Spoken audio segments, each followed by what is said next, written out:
we've been interested in solitude a really long time, and I would say overall, solitude has a pretty bad rap.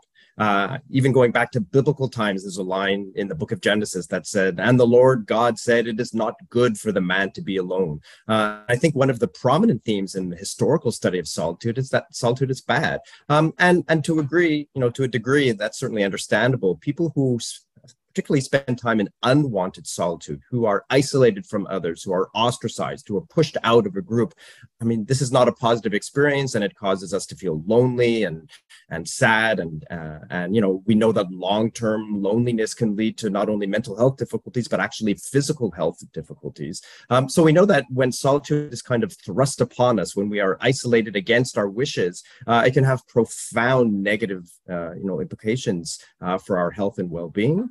But there's also a long historical tradition of talking about some of the sort of good parts that might be associated with solitude, some of the benefits of being by ourselves. And people have written a lot about, quite passionately about the solace that we get in solitude, how it can be calming, it can be relaxing, it helps us to recharge our batteries. It's a respite from the stresses of every day. It's also a context for creativity and self-exploration and spiritual and religious exploration. And so there's this kind of contrast, right? Two sides of the same coin, where solitude is seen both as a good thing and also potentially as a bad thing, perhaps even at the same time.